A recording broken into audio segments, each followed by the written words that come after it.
Period. We all have problems. And I think our role in life is to try to work through those problems. And that's the human condition. Absolutely, 100%. So, yeah, it is. Yeah, I only want to bring down people that are hurting masses of innocents and who are consciously setting people up, consciously hurting others, consciously launching wars, torturing people, betraying. That's why I hate these politicians. Bush, of course, and Obama, expanding wars, wiretapping, continuing the torture, continuing the arrest, and watching him use all of this hope that people had put into him against them. And again, I don't personally hate Obama. I know he's a puppet who they plan to destroy. It's just that I realize that the institution itself is just so ruthless. Yeah, the institution, and I think that's a good point. I worked with him. He seemed like one of those guys you'd want to go out and have a beer with. He seemed like a totally cool guy. I believe, truthfully, that when he was campaigning, he has a lot of, ethos that he adheres to, that he really believes in. But I think when you get in that office and the first day that you're briefed, it's all bets are off. The first day it was like, we're closing Guantanamo, and I saw a photograph recently that was the most ironic photograph. It was a picture of one of the guards or one of the officials at Guantanamo hanging his photo up in the lobby when you come in. It was the most ironic image, considering, if you've ever been to a military installation, when you walk in the main building, there's the chain of command. So, you'd walk in a building during Bush's administration, and Bush was in the middle, and then on either side there were photographs of the chain of command that goes down. So at Guantanamo, there's the chain of command, and there's Obama, the photograph of Obama right in the middle. And, once again, I truly believe, like, I won't weep when Kissinger drops. I won't weep when Rockefeller drops. I don't think honestly anybody will. And that's really unfortunate, that they've lived a life like that. But, once again, I try to view these things. Yeah, their human journey is just a tragic event of power and avarice. Now, I interrupted you with a break. Let's go back to that Esquire piece that you were talking about. Recap it and then tell us about it. Okay, the assignment, to get back to it, Esquire was doing a piece on airport security, and the idea of, how difficult, my assignment was, Dan, research and illustrate how difficult it would be to take down an airliner. And initially I thought, well, that's kind of an irresponsible job. It's kind of irresponsible to illustrate that. But then I thought about it, and I thought, well, it's actually more irresponsible not to illustrate how easy it is, because anybody that wants to take down an airliner is going to take down an airliner, period. They're going to do it. They're going to do the research required, and they're going to figure it out. So I started looking into it, and I spent several hours on the internet, and I came up with a formula for an explosive that was non-detectable by the screening that's used now, which is all carbon-based detection. This is a chemical element. It's got 80% of the destructive power or the explosive force of TNT, and it can be made at your house. It can be carried. So the method I came up with is this. You get three guys working together, and this is all based on the fact that these guys are going to off themselves, but there doesn't seem to be a shortage of guys that are willing to... And you're doing this drill to try to stop this from happening. Or to try to illustrate to people like, hey, look how easy this is. Look how easy it would be to do this, and it's almost like a wake-up call. It's like, oh, my God, we think these guys are the security is such a Band-Aid. It's, right after 9/11, what was it like? You couldn't walk 2 feet away from your bag without getting, scolded, right?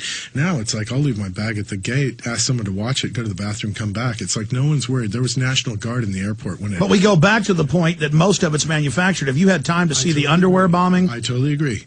It's... the State Department says they were ordered by a U.S. intelligence agency to help them get on the plane. Yeah. Okay, so there you go. So it's the same thing. It's the whole idea of, you keep them in fear. Threat level orange, threat level yellow, threat level red. I laugh when I hear that stuff when I'm at the airport, because it reminds me of that Goering quote. It's like, keep them in fear, keep them feeling like they're being repressed. Let me get back to the Esquire thing. So I figure out the whole process to do this. You get three guys. You have two guys carrying the explosive device in their groin. Once again, usually, and this might be changing, but usually, even with a pat down, they don't go right to that area. So you can get that in, and Then you take in a 9-volt battery, some wire, a couple flashlight bulbs. I used a timer, was a timer off of a dog feeder, right, that I bought at Academy or something. And so I took the idea is you take all this stuff in independently, which is it'd be very easy to get in. The only thing I thought would be difficult was maybe some duct tape. So I thought, well, what you'd do is you'd line your entire bag with duct tape, and then you could get it in, and then you could pull the strips off and use it. But then you go into the little kiosk, you buy a couple bottles of Coke, and you all go to the men's room. One guy goes into the handicap stall. He spends about 15 minutes assembling the thing, getting it all ready to go, puts it on his bag, takes it into the plane. And then the research further was, well, okay, so he blows it up in the plane. It might compromise, the hull. It might do this, it might do that, but it probably wouldn't take it down. So what you do then, which is also another one of these ridiculous Band-Aids, is that, once 9/11 happened, they reinforced all the cockpit doors. They made these Kevlar doors. You can't get in. But what they didn't do is they didn't reinforce the bulkhead behind the captain or the co-pilot. All they did is do a door.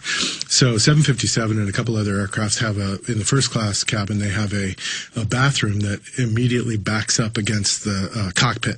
So you go in there and you detonate it, and it's done. And, this was, 6 hours of research on my part. And so the idea is that it's incredibly simple to do this stuff. How long ago did you do that for Esquire? It was like 2 years ago. And I wish I had brought that image with me, because what I did is I did a still life of all of the elements that were required. What should we Google? Dan Winters, Esquire, how to bomb a plane? Let's see, do that. It was Esquire or Best Life. I'm thinking, after I said Esquire, I was thinking it might be Best Life. Do Dan Winters' Best Life bomb, and I bet it'll... Dan Winters' Best Life bomb. Did you guys have any luck? Because you wanted to also show people how fake the photo is with the newspaper and the rifle of Lee Harvey Oswald in the front yard where the shadows are all wrong.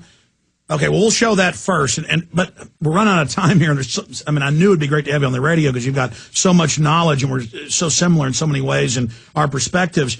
But you were telling me stories, and I don't know if some of them were off record or if you want to tell stories, but what are some interesting stories about movie stars or politicians or Rick Perry or whatever that you can tell? Okay, Rick Perry, the hair politician. The funniest story about Rick Perry, I photographed him twice. He is the consummate smooth guy. He comes in, you almost instantly have a nickname. He remembers your name. It's this whole politician thing. And I've been other politicians. A good friend of mine, Jack Valenti, who just passed recently, he told me, if you don't like Bush, don't spend 10 minutes in a room with him, because you'll love him, because he's that kind of, you instantly get a nickname. You instantly feel like, he has that ability to make you feel special, And, I was offered twice to photograph him. Newsweek offered me a cover the day after the election, the initial election, when he was first voted president, and I turned it down because I just fundamentally can't photograph someone. Well, he looks more like a demon when he does the smiles, or like an evil clown. Yeah. That when he does that laughing, yeah. It upsets me. And, he had me arrested one time for just asking him a question. I don't know if you ever Googled Alex Jones arrested for asking governor a question at a press conference. Okay. And I asked him about the world government, and they just drugged me out and arrested me. Is that right? Well, I had a funny run-in with Rick Perry at Bicycle Sports Shop. I went in there to get something, and he was in there, and he was in his bike outfit, and he had his assistants with the big file of faxes and a couple of the Capitol Police with him. And so I heard him. I was in there and I was kind of listening, and I heard him talking to his assistant, and he said, okay, I'm going to go for a bike ride from 10 to 12, then I'm going to meet Bill for lunch, then after that I'm going to do this and go for a run, then I'm going to go swim, this. And I'm listening to all this, and as soon as he finished it, I was standing right next to him, and I said, you planning on doing any governing today? Because it sounded like his day was full of recreation, But, these guys, most of these guys. And I think the point you brought up about Bush's laugh, my experience with politicians is they don't really know what they're supposed to do, and so they have this kind of fake smile that they throw on. And I photographed Phil Graham one time, and I said he kept doing this really bizarre smile, and I was trying to get a shot that felt natural, like we were talking about earlier. You were talking about the idea of how to kind of capture the essence of someone, and when they're not taking direction and they're doing what they think a photograph is supposed to be. I think a lot of people think a great photo is of a sunset or something. It's super passe, but once again, a sunset inspires all of us. People look at a photo of a sunset and it takes them to that point, whatever. The most common sort of genre of photographs. But Phil Graham said, I said, yeah, maybe just relax your mouth. Maybe just do something serious. And he said, boy, I worked on this smile for a long time. I'm going to smile. So and it was the most painfully forced like smile you could possibly imagine. But I don't even know where we're at. I like to photograph like out in the country, old shot up washing machines. Yeah. And the way the bullets have gone through and the rust. Cars. Absolutely. Yeah, that's the kind of stuff I like. Yeah. Not that I just like photographs, that are of an old barn or an old woman. Or Sure. I love all of your photos. Great, thanks.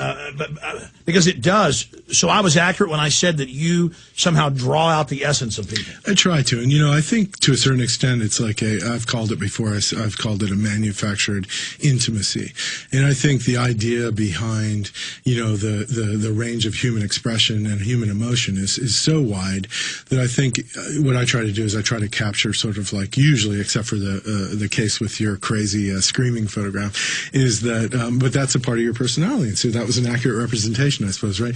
But the idea is to try to go to a place that feels pensive, that feels introspective, that feels quiet. Oftentimes, it doesn't feel like it's manufactured. It doesn't feel like it's ingenuine.